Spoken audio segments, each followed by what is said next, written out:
World War I ends on November of 1918, and in this lecture, we're going to take a look at the peace conference, take a look at the role Woodrow Wilson played, and what ultimately happened to his big goal, the League of Nations. So let's get started. So when Wilson arrives in Paris, he comes to a hero's welcome. In fact, this image you're seeing right here is just masses of people in France just waiting for a glimpse of Wilson. And keep in mind, Wilson's the first president ever to cross the Atlantic Ocean while in office, visiting Europe for the first time. You know, Theodore was the first guy to leave office as president. Wilson's the first guy to cross the Atlantic as president. And he arrives to this just huge outpouring of support. Wilson! Wilson!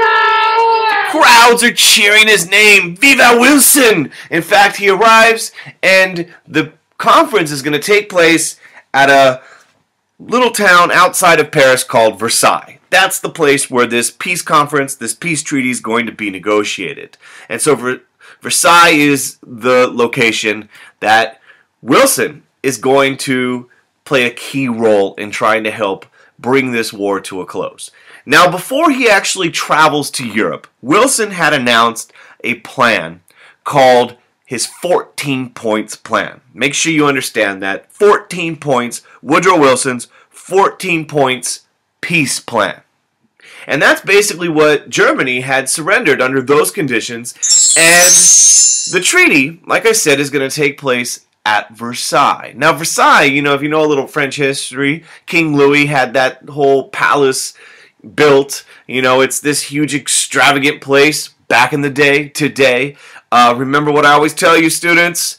Travel. The world is a book, and those who do not travel read only a page. That's pretty deep.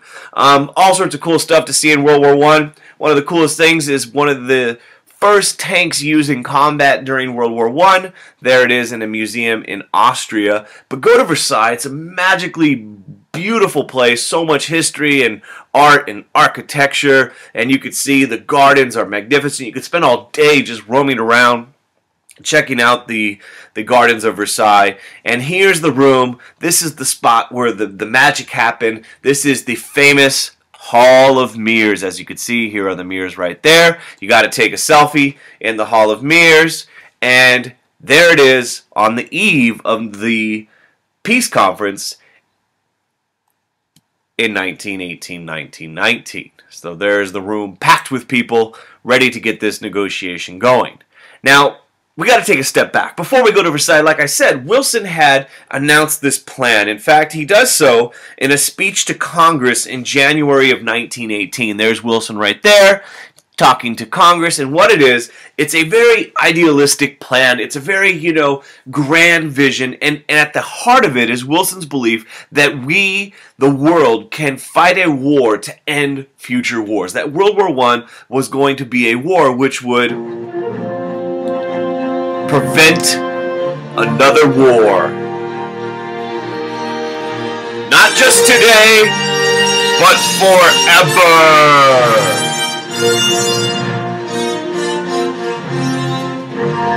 So at the heart of the 14 points, it's basically Wilson's plan to prevent another world war. Now, there's a whole bunch of things that are in these 14 points. In fact, there's 14 of them, but let me highlight some of the key ones. Wilson wants some kind of ground rules in place so that we could prevent the kind of conflict that ultimately led to the Great War.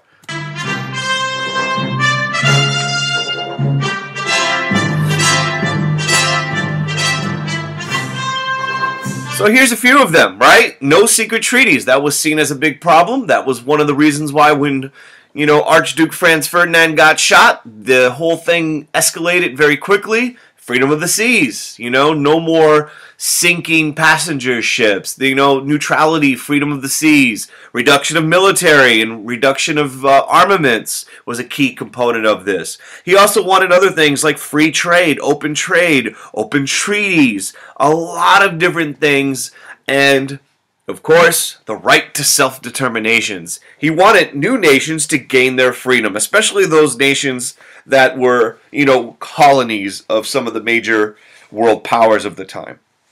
So we had a lot of different things in this 14 points. Those are just some of them. There were others. Now, at the center of Wilson's goal, of course, is his grand, his masterpiece, so to speak, and that is, what are we going to do to make sure there is peace for the future? And that's going to be this League of Nations. We need to give peace a chance. Give peace a chance. All we are saying is give peace a chance.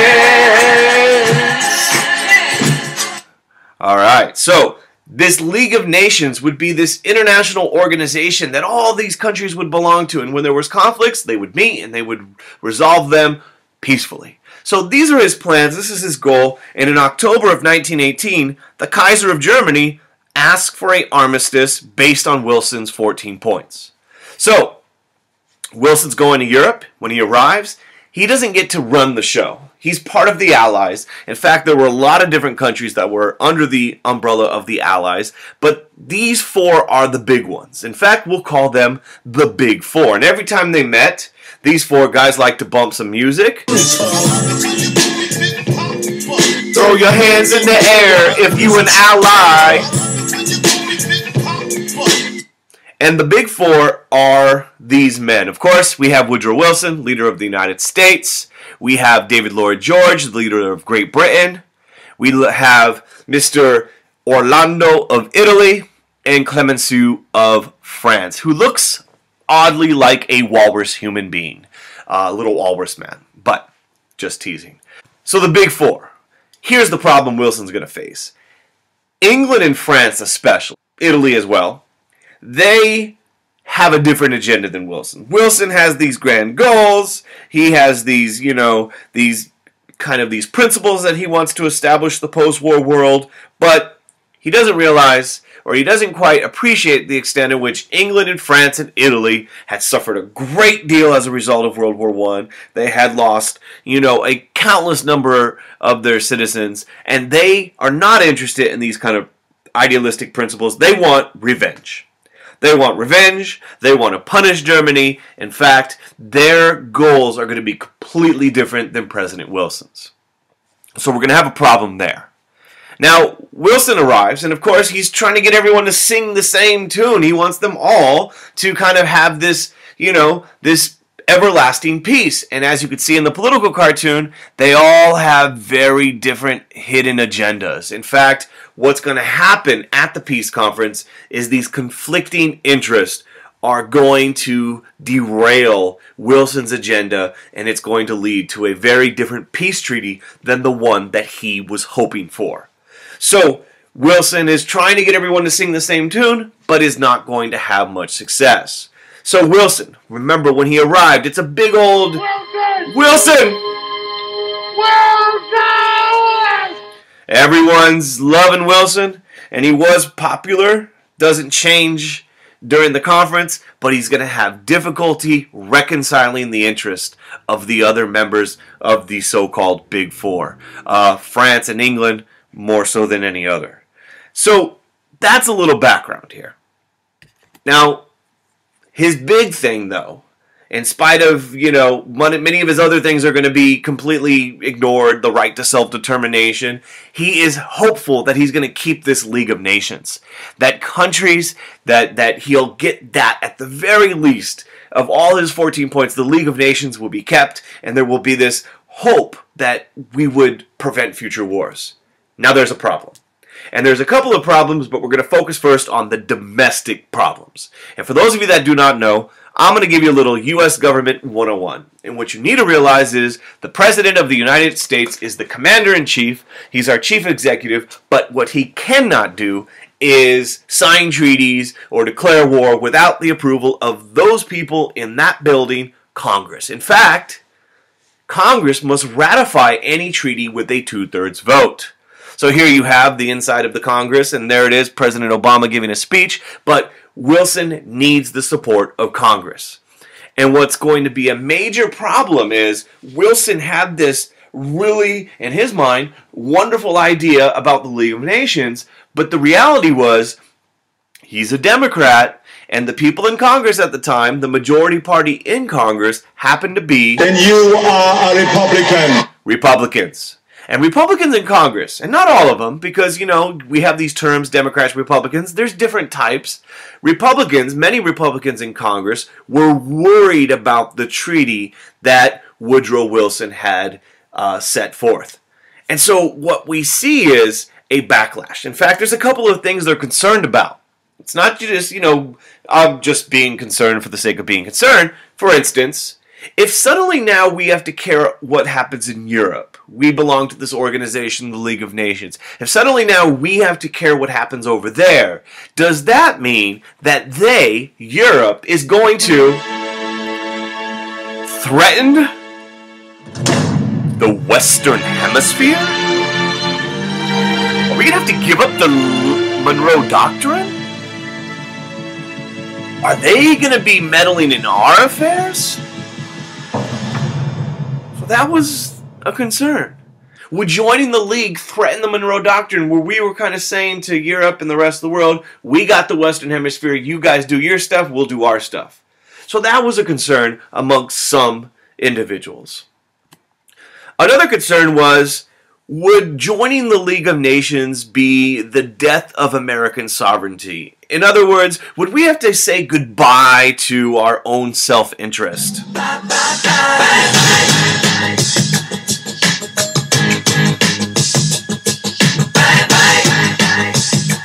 Would joining this organization threaten our freedom to do as we please overseas? So, ooh, that rhymed.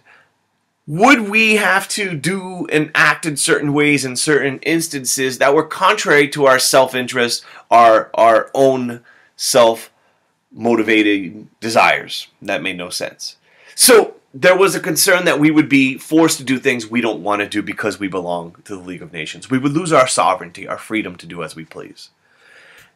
You also, in this kind of political cartoon, captures it perfectly. Would it like tie our hands? Would we be forced to kind of follow what Europe's doing, or what England's doing, or what other foreign nations are doing, or what Japan's doing in Asia? So there was that real central concern among some members of Congress. The League of Nations sounded good, but they had some question marks there. And the big question mark surrounded this Article X.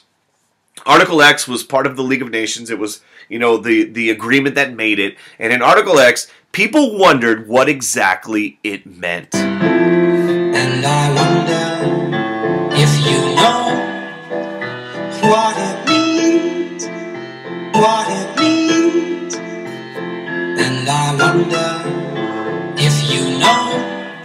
And the wonder or the concern was, this was the so-called collective security agreement. And basically what Article X said was, if a nation who was a member of the League of Nations had suffered some sort of external aggression, so for example, if France was attacked by Bulgaria, for instance, would the other members of the League of Nations, the United States for example, would they have to come to the defense of France? You know, if Russia didn't belong to the League of Nations and they attacked England, would we have to then go fight on behalf or alongside England? So there was this concern about what Article X exactly meant. Could we be dragged into all sorts of wars all over the world, potentially? So, let me review. Reasons some people disapproved of the League of Nations. Reasons why some people felt the League of Nations was trouble. Now I'm lying on the cold hard ground.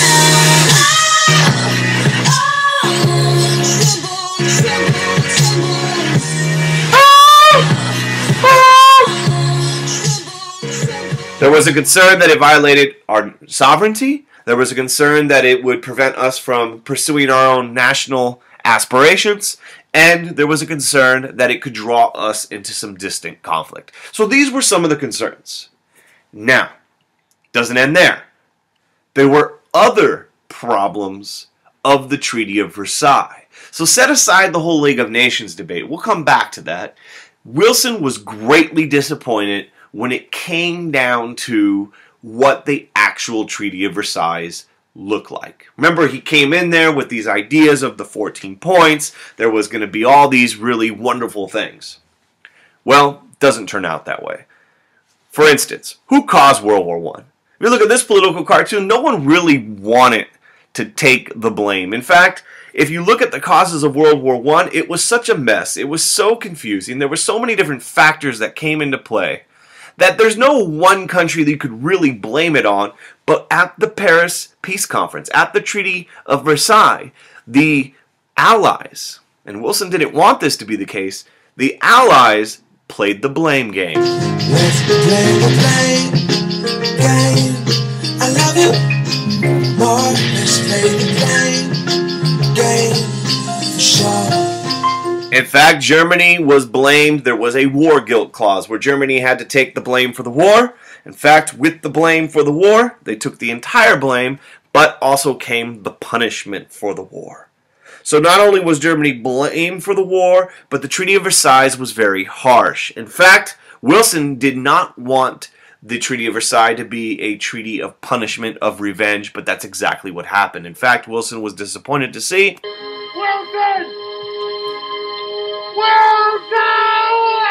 the treaty severely punished Germany. Couple things. No army. They were stripped of their ability to have an army, and they must pay reparations. So Germany is disarmed, and they're forced to pay a repayment to the countries, the Allies, who suffered as a result of World War I. So you have all this stuff taking place, and not only are they being disarmed and they're paying reparations, but they're losing roughly 1/8 of their territory is handed off to different countries, for example France, and 1/10 of their population along with it. So whole chunks of Germany are being taken away. Now some of it they had won in wars previously, so this happens at the end of wars, but there's this feeling that this was very, very punitive, that they were punishing Germany. In fact, remember what Wilson wanted, this right to self-determination, that nations should be able to get their freedom. They should get their independence. Colonialism should start to kind of go away. Well, Don't make me destroy you. England and France and other countries basically saw the Paris Peace Conference, the Treaty of Versailles, as an opportunity to acquire new territory. So parts of the Ottoman Empire were taken over as colonies. Other countries were eventually denied their independence. Famous example, a young Vietnamese man by the name of Ho Chi Minh is at Paris, hoping that he will be able to gather support for the independence of his country, Vietnam, from the French. He is rejected. Many other peoples of Asia and Africa are also rejected in their requests for freedom. So colonies are just kind of shuffled around. Territory is handed over. You know, that whole 14 points kind of is pushed aside. The map of Europe is being redrawn. Countries are disappearing. Other countries are appearing. And you could see the before and after. You could do the same thing in the Middle East. You could do the same thing in other parts of the world. So lots of stuff is happening. Now here's Wilson's challenge.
The one thing Wilson gets when he leaves Versailles is the pledge of support for the League of Nations. The right to self-determination is set aside.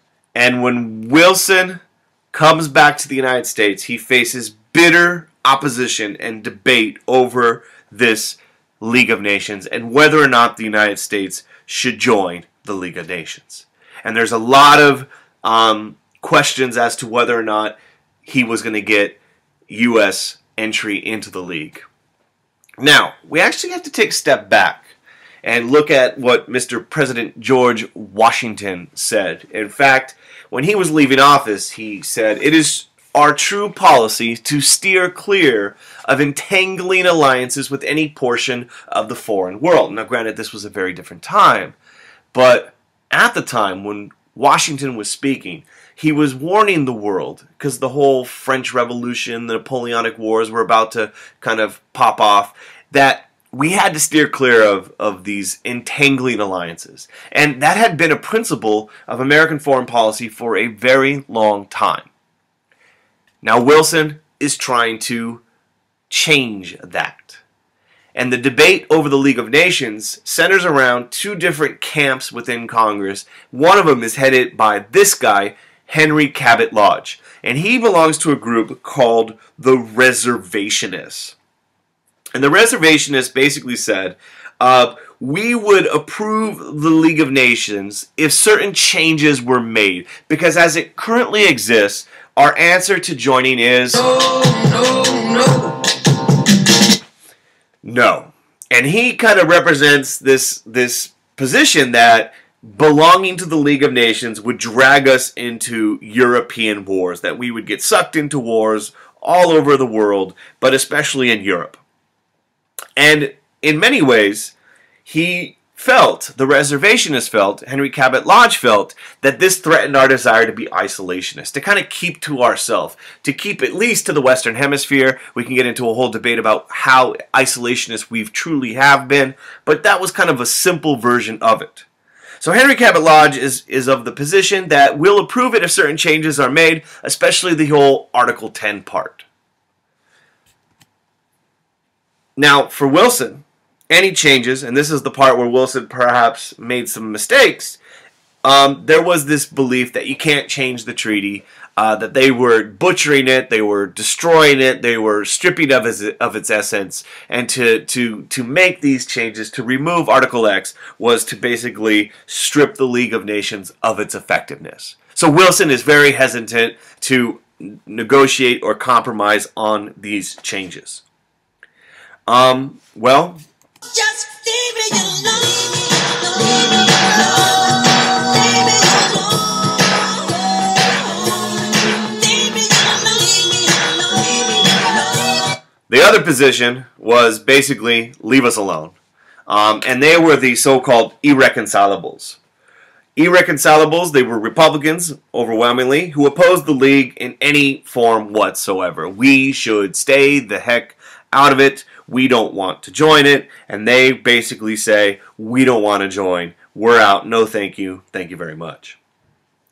So you got these two positions. You have Republican reservationists who said we want some amendments. You have the Republican irreconcilables who say no way, no how. And you have some Democrats who support it. Now what does Wilson do? He goes on a speaking tour. He goes all across the country. He's given speeches over 9,000 miles by train. Gives like 37 speeches in 22 days. He's so exhausted he ends up having a stroke. Incapacitates him. In fact, there's a lot of stories about his wife playing a very important role behind the scenes while he is recovering from his stroke. But Wilson refused to consider any amendments to the League of Nations. He has his stroke, so he's unable to work behind the scenes to gather support. And in the end, you have Republicans in Congress versus President Wilson.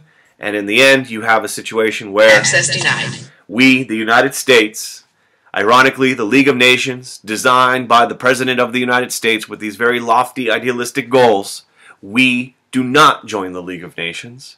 The League of Nations does form. It ultimately fails to stop future wars because in 1939, World War II will begin. Many other nations besides the U.S. did not join, including Russia, eventually the Soviet Union. And the League of Nations is ultimately a failure. Wilson does not get what he wanted. And a very important point for the exam is many people see the U.S. rejection of the League of Nations as a withdrawal of the U.S. from international affairs in the 1920s, that we kind of somehow focus on our own issues and ignore the rest of the world. And this is somewhat true. But as anything in U.S. history, it's a lot more complicated than that. But the U.S. will not join the League. And that is the end of today's lecture. Click at the bottom, like, subscribe, post some comments, send some feedback, study. The end.